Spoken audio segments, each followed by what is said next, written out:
Hop! Veysel! Hoş geldin Veysel. Hoş gördük. Benden önce gelmişsin Cemal. Bir işim yoktu. Sen de telefon açıp buluşalım deyince hani bir an önce çıkıp geldim. Eyvallah, eyvallah. Ne dersin? Kıvırabilir miyim bu dükkan işini ya? Vallahi ne bileyim aga, önce bir mekanı görmek lazım derim. Mekan senin itin köpeğin olsun be Cemal'im ya. Ya boş ver şimdi böyle boş beleş konuşmayı da, mekan nerede aga? Şeyde ya bu şey diyorlar. Ya sen söyle. Yeşilsu ya. Yeşilsu mahallesi. Hani böyle Büyükçe'de bir parkı var. Ha bildim. Nasıl ama? Yani bu civarın en güzel mahallesi yani böyle civcivli falan ha. Oo, hem de nasıl? Ya yakınında da böyle kocaman bir hastane var. Bin bir çeşit insan var. Müşteri garanti yani. Biri gelmezse biri gelir değil mi? Doğru vallahi. Vallahi o dükkanı var ya öyle bir çeviririm ki böyle parmağımda oynatırım. Artık ondan sonra köşeyi mi dönerim, ünlü bir iş adamı mı olurum, ne olurum bilemiyorum artık. Vallahi iyi diyorsun, hoş diyorsun da aga, oranın günahı biraz fazla olur gibi. Var mı sende o kadar para? Ya yok düşündüğün kadar değil ya. Hadi ya. Yani böyle girişimci, iş adamı olarak düşününce 10 numara bir hareket gibi geldi bana ama yine de bir sana danışayım dedim ha. Ne dersin, kıvırabilir miyim? Vallahi Veysel, öyle bir anlattın ki benim bile ağzım sulandı ha. Hatta diyorum ki yani ortak bile girebiliriz bu işe. Ana ne güzel dedi Cemal ya. Vallahi harika olur be. Ha? Veyso'yla Cemo. Ha? Tabii ya. Alem adamsın be Veysel. Canlı yayına çıktığım zaman o kadar çok umutluydum ki. Birinin kızımı bulacağından, bir haber alacağımdan çok emindim. Gerçi çok ihbar geldi ama...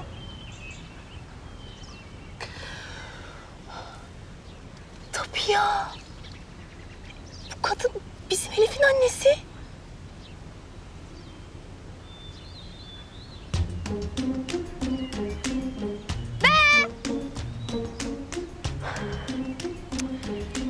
Ben geldim. Tuğçe bağırma, ödümü kopardın zaten. Ne yapıyorsun sen burada? Hiç. Asıl sen ne yapıyorsun burada ya? Böyle ajan gibi peşimden geliyorsun. Vallahi kalbim ağzımdan çıkacak ya. Bak bir de gülüyor ya. Hadi içeri gir, içeri.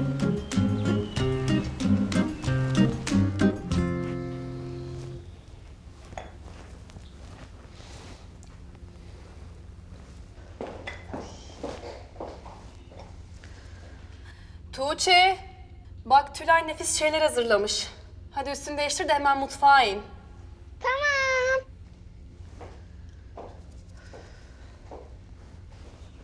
Hayırdır? Kime bu hizmet, hürmet? Kenan Bey'in özel misafirine.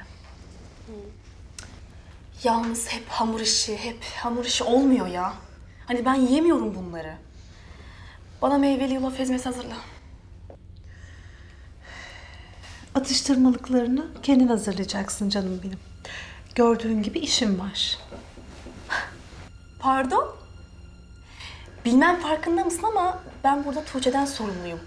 Senin gibi mutfak ve ayak işlerine bakmıyorum canım.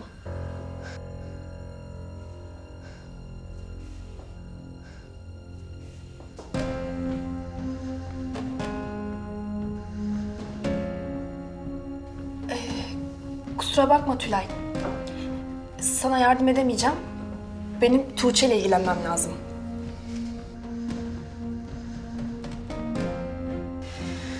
Tülay abla, ben tabakları alıyorum.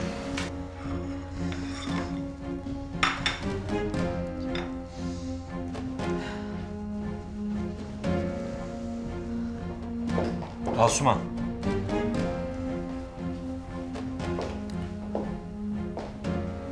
Sen Tülay ablayla nasıl konuşuyorsun böyle? O bizim sevip saydığımız ailemizden biri. Siz yanlış anladınız. Bir daha onunla bu şekilde konuşursan Emin olun bir daha böyle canınızı sıkmayacağım. Kusura bakmayın.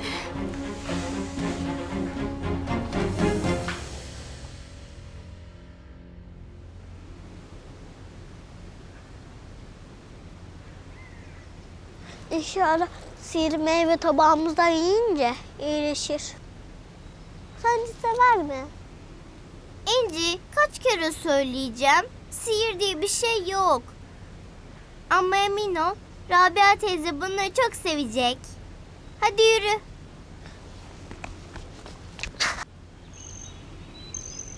Ablacığım yine gel olur mu? Canım benim.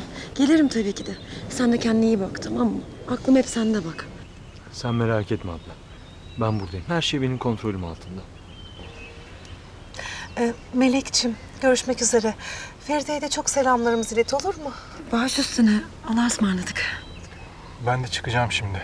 Merkezde ufak bir işim var. Geçerken seni de bırakırım. Yok zahmet etme sen. Şimdi yolunu uzatmayayım ben senin. Yok canım, yolumun üstü zaten. Peki madem.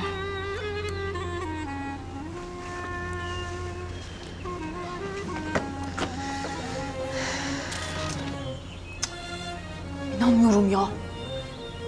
Kadına bak ya. Bir de utanmadan Kenan'la birlikte gidiyor.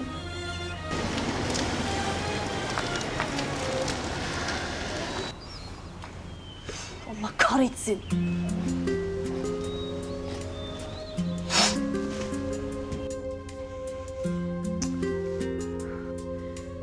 Ya acaba Kenan hala bu kadını mı seviyor? Of, yeter be. Ya ben hangi biriyle uğraşacağım şimdi ya? Bir yandan Arzu, bir yandan bu kadın çıktı başıma bir de. Of.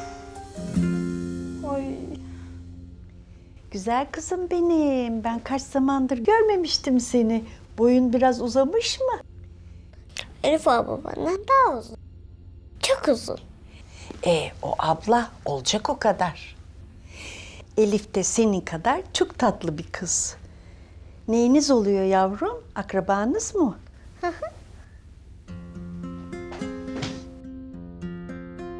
Bunların hepsini senin için hazırladık Rabia teyze.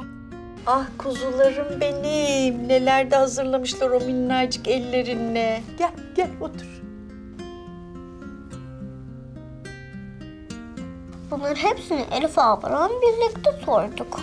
Bisküvi de koydum yanına. Bu minicik halinizde bunları mı hazırladınız bana? Düşünmeniz bile yeter. Teyzeciğim, sen bunları bir an önce ye, iyileş olur mu? Tamam ama beraber yiyeceğiz. Hadi bakalım. Bunlar vitaminmiş. Elif ablam söyledi. Doğru söylemiş Elif abla. Hadi siz de. Sen de. Hadi ben de mandalinadan yiyeyim vitaminle.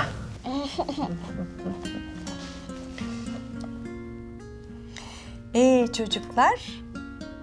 Babam burada olduğunuzu biliyor mu yavrum? Sonra merak etmesin.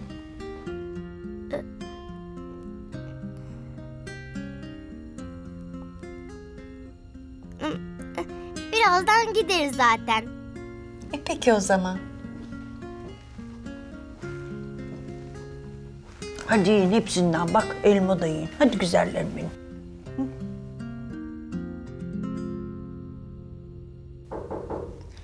Gel. Ne vardı? Efendim, arabanın sahibini buldum. Kimmiş? Mustafa Çakır adında biri. Araba onun üzerine kiralanmış. Biliyordum. Serdar değilmiş işte. Olamazdı da zaten. Tamam. Araştırmaya devam edin. Bulun bana Mustafa denen şu adamı.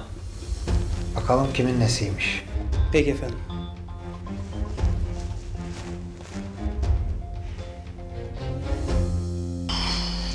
Buz gibi burası ya. Çok da acıktım. Ormanın ortasında esir gibi kaldık resmen. Serdar? Benim ben. Dışarıdan topladım bunları. Akşam serin olur. Yakarız. İyi düşünmüşsün. Ya burası buz gibi. Bak, yiyecek bir şeyler de getirdim. Aa, nereden buldun onları? Bazı tarlalara izinsiz girmiş olabilirim. Çaldın yani. Şimdi çaldık demeyelim buna. Yani küçük bir operasyon sadece hayatta kalmak için. Ya hatta bir tanesinde tam domatesi kopartıyordum. Teyzenin teki beni gördü. Sen ne yaptın peki?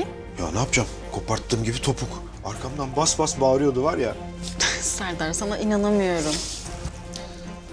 Bak, bunları da aldım. Akşam yeriz.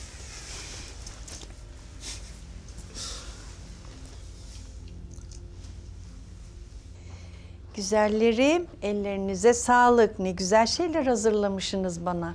İnşallah size de yaşlılığınızda hizmet edenleriniz olsun. Elleriniz dert görmesin inşallah. Beğendin mi gerçekten Rabia teyze? Beğenmez olur muyum hiç? En çok da o temiz kalbinizi, o pamuk yüreğinizi sevdim sizin yavrum. Ben tabağı mutfağa götüreyim. Hiç zahmet etme yavrum. Zaten bu kadar şey hazırlamışsınız. Zahmet olmaz. Peki. Şimdi daha iyisin değil mi Rabia teyze? Çok iyiyim. Sağ olun yavrum.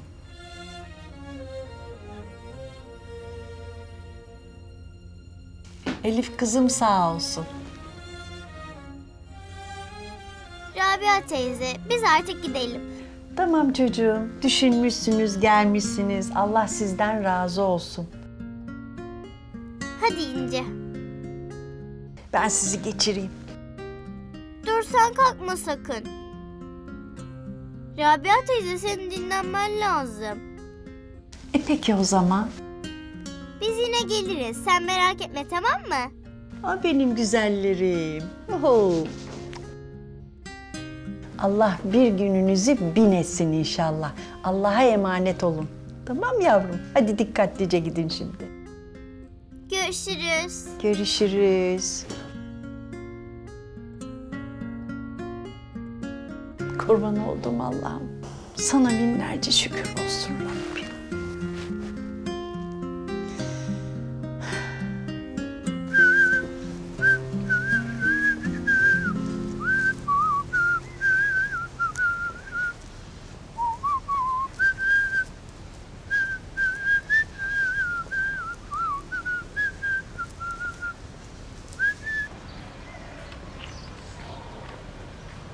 İnci biraz daha hızlı. Bak Cemal amcadan önce eve varamazsak çok kötü olur. Tamam, o zaman süper kız gibi uçarım. Of tut elimden. O zaman da koşarım. Of İnci of.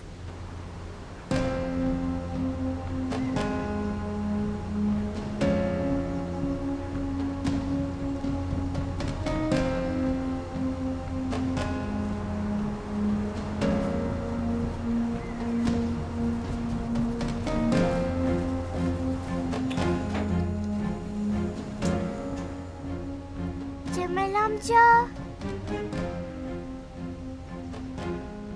Oh, ayakkabıları yok. Gelmiş mi? Yok gelmemiş. Hadi çabuk girelim içeri. Ya saklanıyorsa bizden? Ne bilen çıkarsın? Korkma yok işte evde. Bak ayakkabıları yerinde değil.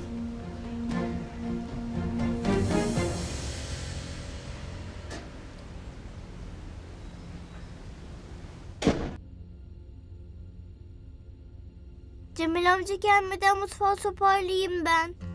Öyle görmesin meyve kabuklarını falan.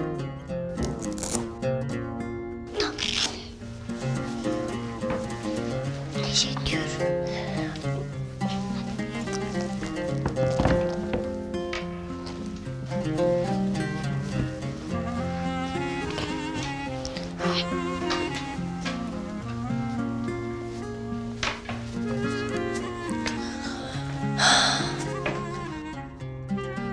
Çöp poşetini getirince. Tamam. Ben şu bulaşıkları yıkayayım. Sen de çöpleri topla. Çöp kutusuna koy, olur mu?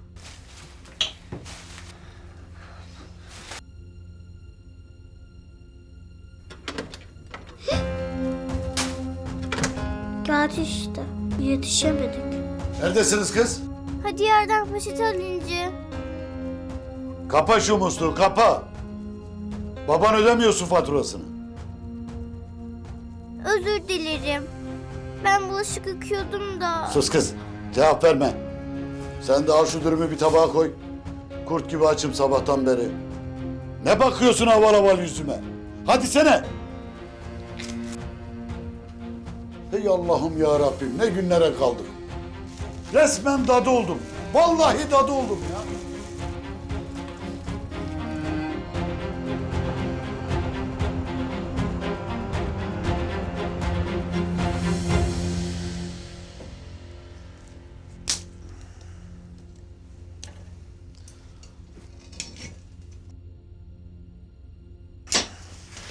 Birazdan ısınırsın.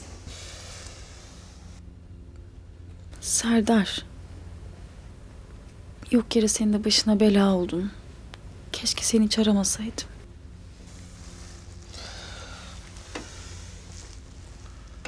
Beni aramamış olsaydın şimdi sıcacık evinde oturuyor olacaktın. Evet. Sıcak ama esaret altında. Kim bilir Necdet ne kadar öfkelidir şimdi.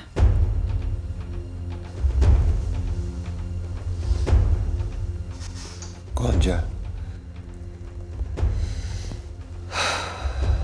Gonca. Ne yaptın sen bana? İnanmıştım ben sana. Güvenmiştim. Yalan söyledin bana.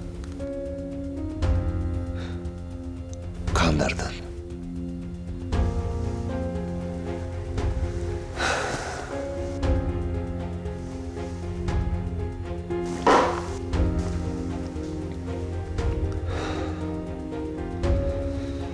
Ama bu iş burada bitmedi. Seni benden kimse alamaz. Kimse.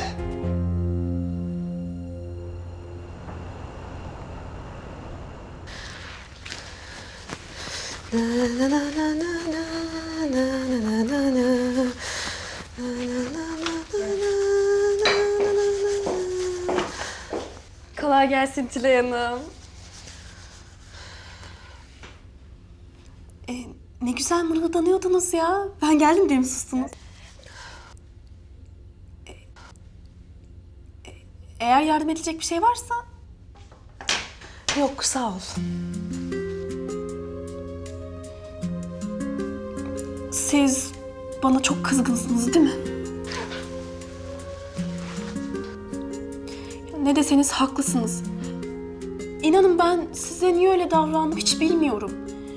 Yani zaten bu evin yükünü siz taşıyorsunuz. Bir de ben geldim sizin canınızı sıktım. Aptallık ettim ya. Çok özür dilerim gerçekten affedin beni. boş ver. Olan oldu zaten. Ya öyle ama işte benim hiç içime sinmiyor. Yani sonuçta Kenan Bey'in misafiri gelmiş. Siz ona hazırlık yaparken ben size yardımcı olacağım yerde tam tersi daha çok canınızı sıktım. Ben çok büyük hata yaptım gerçekten. Bu arada Kenan Bey'in yanındaki hanım kimdi? Yakını mıydı? Evet. Ha. Akrabası, kuzeni falan mı? Eski karısı canım. Aa, öyle mi? Hala görüşüyorlar yani. Evet, hala görüşüyorlar. Bunca yıldır kopamadıklarına göre aralarında çok güçlü bir bağ olsa gerek. Var tabii. Aralarında çok güçlü bir bağ var.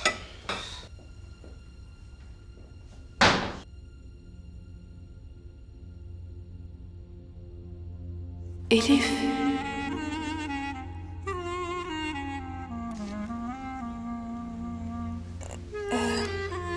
Peki çok mu sık görüşüyorlar? Yani malum boşanmışlar. Bir de Arzu Hanım var tabii. Yani o ne diyor bu duruma? Tabii Kenan Bey kararını verdikten sonra, tavrını koyduktan sonra pek bir önemi yok ama. Öyle öyle canım. Neyse. Ben şunları Kenan Bey'e götüreyim de.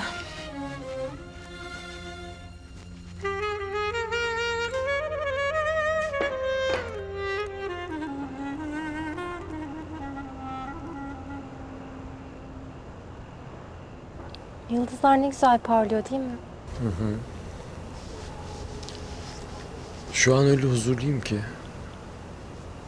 Bir tanecik karım yanımda. Onun nefesini hissediyorum.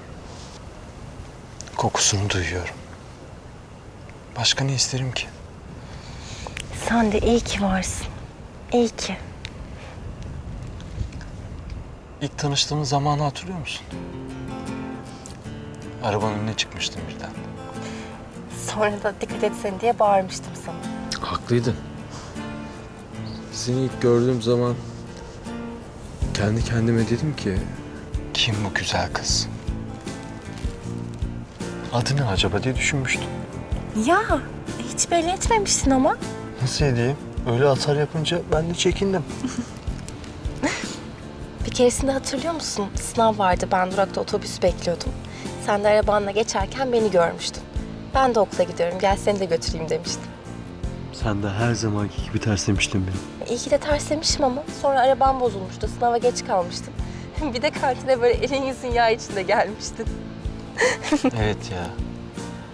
Bir kere de amfide kilitli kalmıştık, hatırlıyor musun? Evet, ben panik yapmıştım. Peki. İlk seni seviyorum ne zaman demiştim sana? Hatırlıyor musun? Hı hı. Çok utanmıştım ben de. Tıpkı şimdiki gibi. Yanakların pespembe olmuştu.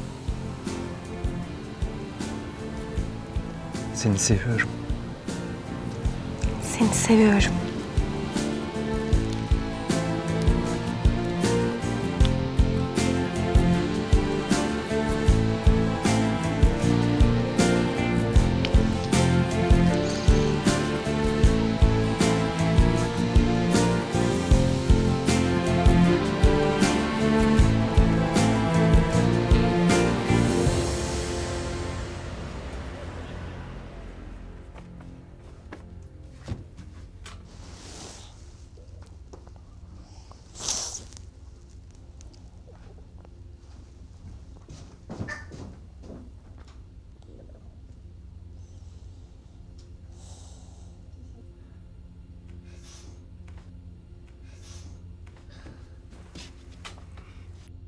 İnci.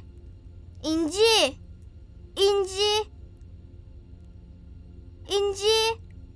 İnci uyan. İnci. İnci uyan. Ne oldu Arif abla? Ben Rabia teyzeye gideceğim. Babam? O uyanmadan gider gelirim. Bir şey olursa belirtmemeye çalış, tamam mı? Aha.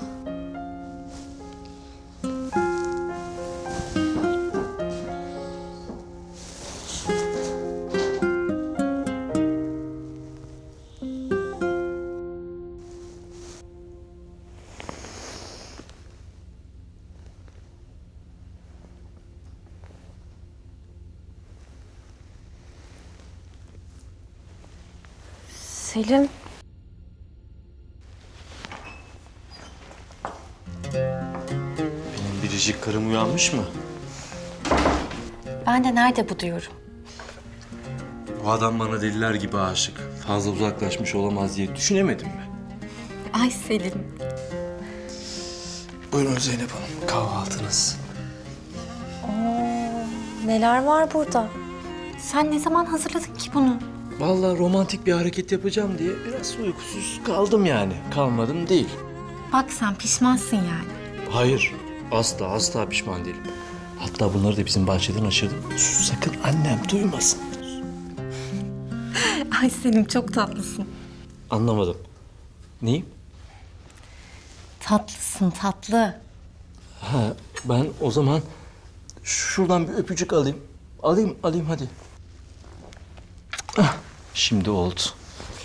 Hadi ben kurt gibi açım. Başlayalım artık.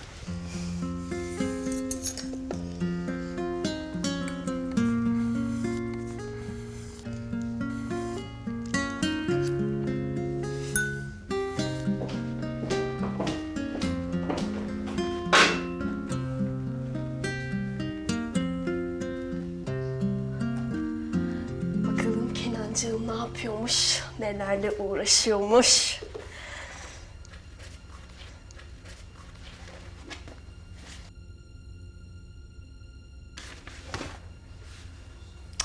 Ay, ne kadar karma karış şeyler ya. Nasıl anlıyorsa bunu.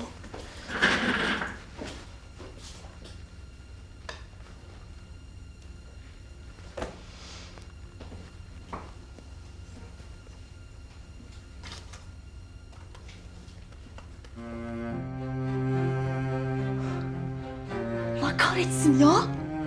Korktuğum başıma geldi işte. Fotoğrafını çekmecesine sakladığına göre hala onu seviyor. Niye seviyorsun? Sevme.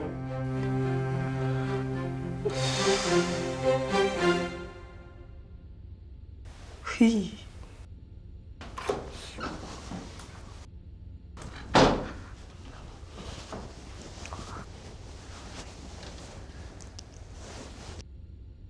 Günaydın baba. He? Sana da. Kahvaltıyı hazırladın mı? Hazırlamadın değil mi? Şaşardım zaten. Nerede bizim örgülü? Elif ablamı mı diyorsun? Yok. O bizim kasap Hakkı var ya, onun oğlunu diyorum. Tabii ki Elif ablanı diyorum. Elif abla da uyanmadı da. Aman uyusun. Yeter ki dışarı çıkmayın. Anlaşıldı mı? Öf. Bu ne be? Şunu da bir yıkayın. Sile sile yüzümüzün şekli çıkmış üzerine. Bana bak. Sokağa adım atmayacaksınız, tamam mı? Kırarım o çırpı bacaklarınızı.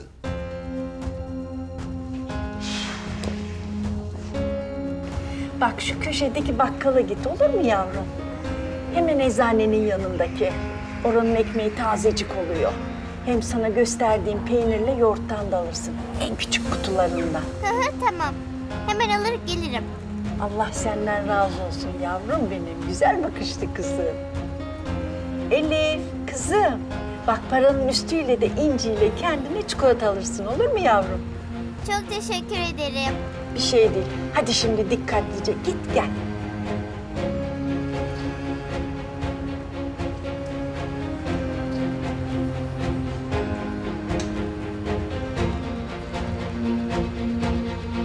Kız.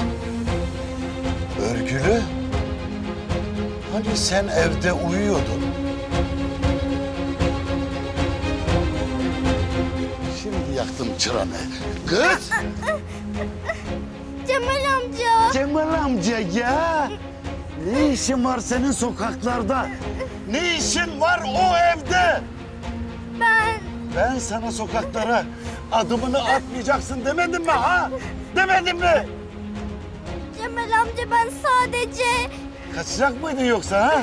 Allah'ın cezası! Hayır kaçmayacaktım. Sus! Yok evde uyuyormuşmuş da bilmem neymiş de. Kız siz o kuş beyninizle beni kandırmaya mı çalışıyorsunuz ha? Kandırmaya mı çalışıyorsunuz? Cemal amca ben sadece Ebru ablanın anneannesine yardım etmeye gelmiştim. Sana mı kalmış yardım etmek millete? Yürü. Yürü ben sana yardım neymiş göstereceğim evde. Yürü. Bu nasıl bir aşkmış böyle be? Cık. Allah'ım ya. Hala fotoğrafını çekmecesinde saklıyor. Ay, öyle bön bön bakarsın anca.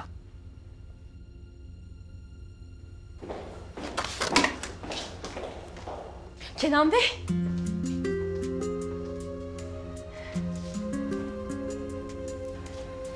Kahve yaptım ben size, masanıza koydum.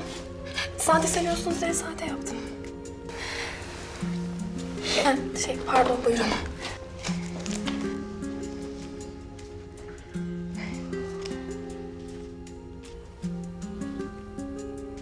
Asuman bir şey mi vardı? Kahve. Tamam gördüm. Afiyet olsun o zaman.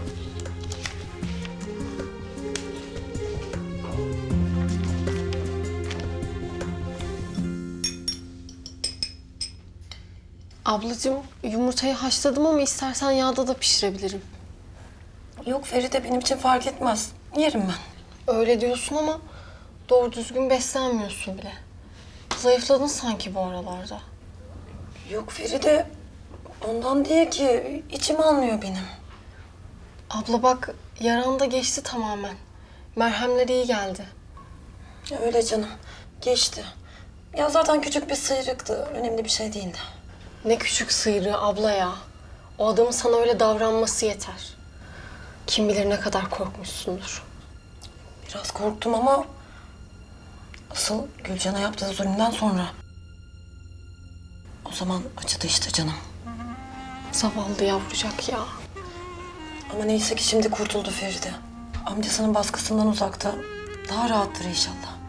Bir de amcası olacak değil mi? Amcası demeye dilim varmıyor ama. Öyle abla. Bazen insanın en yakını bile en uzağı olabiliyor.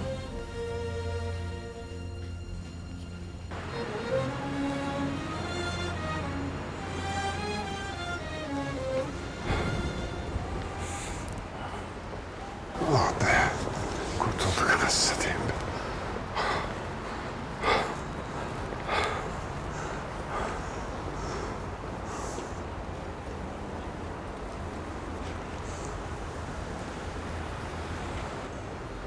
Alo, Ragıp. Şükrü, çıktın mı sen? Çıktım oğlum, çıktım. Kurtardık paçayı. Çok sevindim lan. Geçmiş olsun. Eyvallah. Bana bak.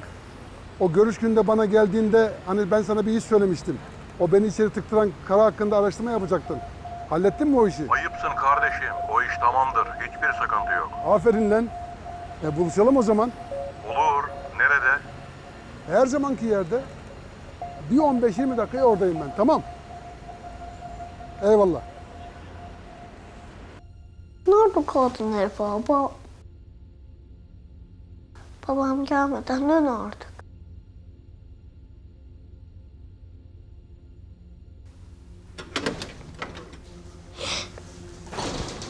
Gir içeri, gir. Elif abla? Elif abla ya. Hani odada uyuyordu Elif? Baba. Bana yalan söylemek ha? Geberteyim mi seni? Geberteyim mi ha? Kırayım mı kemiklerini? Kırayım mı? Baba yapma ne olur. Bırak onu Cemal amca.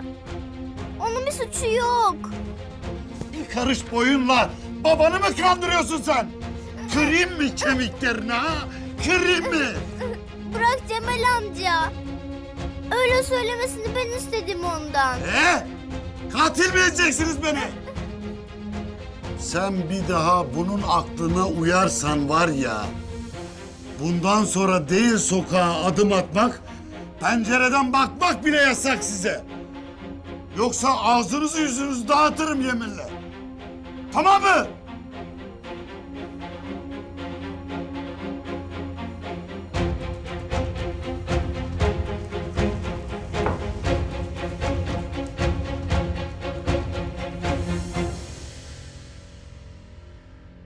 Baba. Tamam İnci, korkma.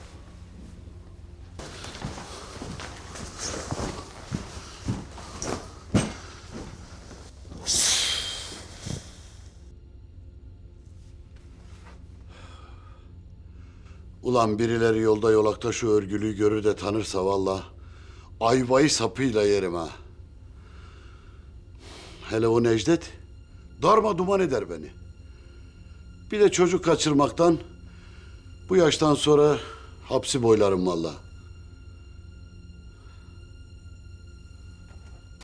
İyi misin? Nasıl yakalandın babama? Tam Rabia teyze için bakkala gidiyordum. Gördü beni. Of, bu sefer çok kızdı bize. Evet, benim yüzümden seni de azarladı. Olsun, ben alıştım artık. Rabia teyze hala beni bekliyordur. Çok merak etmiştir. Ne yapacağız? Bilmem. Of, üstelik alışverişini de yapamadım.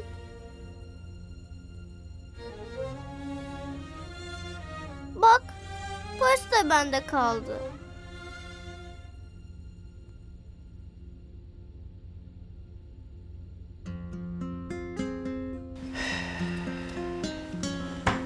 Ay yavrucak da hala dönmedi. Nerede kaldı acaba? Başına bir şey gelmiş olmasın?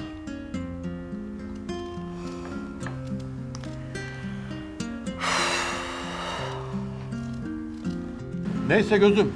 Bunu da ucuz atlattın hani. Öyle. Şimdi o düşünsün. Beni içeri attırmak neymiş?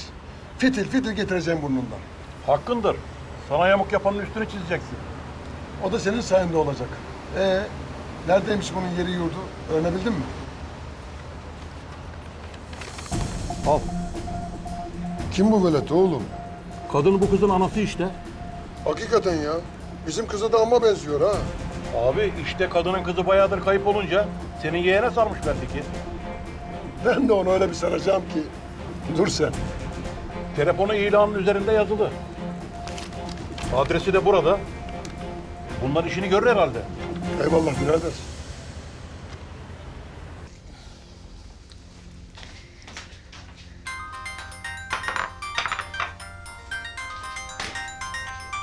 Kim abla? Bilmem, tanımadığım bir numara. Abla ister misin yeni sipariş olsun? Ay inşallah Feride. Alo, Alo. kimi aramıştınız? Bakıyorum da beni çabuk unutmuşsun. Pardon, yanlış oldu herhalde. Melek Özer değil misin sen? Evet, benim. Abla ne oluyor? Sana peşini bırakmayacağımı söylemiştim. Sen olsun. Ne oldu? Tırstın mı? Ne istiyorsun sen benden? Abla? Hiçbir şey istemiyorum senden. Sadece yeğenimi elimden almak neymiş? Beni hapse tıktırmak neymiş? Onun hesabını soracağım senden. Utanmadan beni tehdit mi ediyorsun ya? Sen daha beni tanımıyorsun. Soyunu, sopunu, her şeyini öğrendim senin. Yaşadığın yeri dar edeceğim sana. Bittin sen artık, bittin. Abla ne oldu? Arayan kimdi? Gülcan'ın amcası. Ne? O adam içeride değil miydi? Ne bileyim, Feride çıkmış herhalde. Sana ne dedi de bu kadar kötü oldun? Boş ver Feride, saçma sapan konuştu işte. Abla. Gülcan'ı ondan aldığım için sinirlenmiş bana. Tehdit falan etti işte. Neymiş efendim, nerede yaşadığımı, kim olduğumu falan biliyormuş ki ya. Ne? Ne diyorsun abla ya? Hadi kalk hemen polise gidelim. Yok Feride, hiç gerek yok. Abla nasıl gerek yok? Adam açık açık tehdit etmiş seni ya. Ya Feride boş boş konuştu işte. Hem Bir şey yapacak olsa aramazdı değil mi? Sen merak etme. Yapamaz bir şey.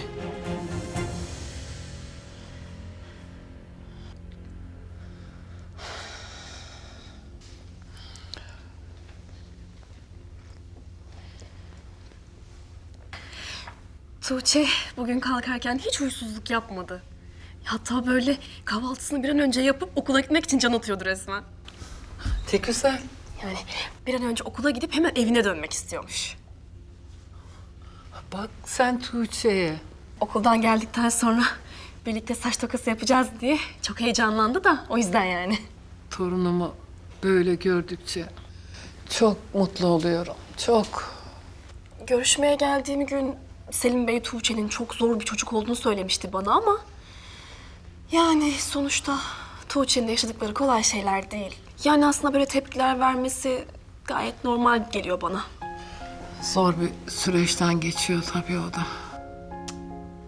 Yazık ya. Kıyamam yavruma. Tabii annesi de yanında değil. Zor yani. Yani tabii ne siz ne de Kenan Bey annesinin yokluğunu hiç hissettirmiyorsunuz Tuğçe'ye. Oğlum çok iyi bir babadır. Kızını el üstünde tutar. Bir dediğini eksik etmez. Zaten yani Kenan Bey Tuğçe'nin yanındayken Tuğçe'nin gözü böyle hiç kimseyi görmüyor. Yani boşanma süreci her çocuk için zaten zor bir dönemdir. Ama Tuğçe bunun üstesinden gelebilecek bir kız. Dün gelen hanım Kenan Bey'in eski eşi sanırım. Hı hı. Hala görüşüyor olmanız ne hoş. Melek iyi yürekli, temiz kızdır. Dar günlerimizde gelir, hal hatırımızı sorar. Sağ olsun. Peki yani tekrar evlenmeyi düşünüyorlar mı? Olabilir mi böyle bir şey? Kenan'la Melek mi diyorsun? Yani sonuçta Kenan Bey eşinden ayrı. Herhangi bir engeli yok. Bu onların bileceği iş. Lakin Melek'le bu evde yıllarımız geçti. Huyunu, suyunu iyi bilir. Oturup kalkmasına, nerede ne konuşacağını iyi bilir. Anlaşılan siz bayağı bir seviyorsunuz Melek Hanım'ı. Ne bana, ne başkasına bir kötülüğünü görmüşlüğüm olmadı bugüne kadar. Melek Hanım'a sizden de onay çıktı yani, belli. Dedim ya kızım, bu onların bileceği iş.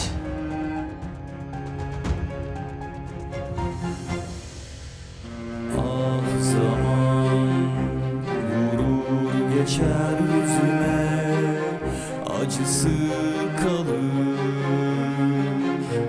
gözlerimde. Gurur yakar, içim kor olsa da dilim susar sözlerimle.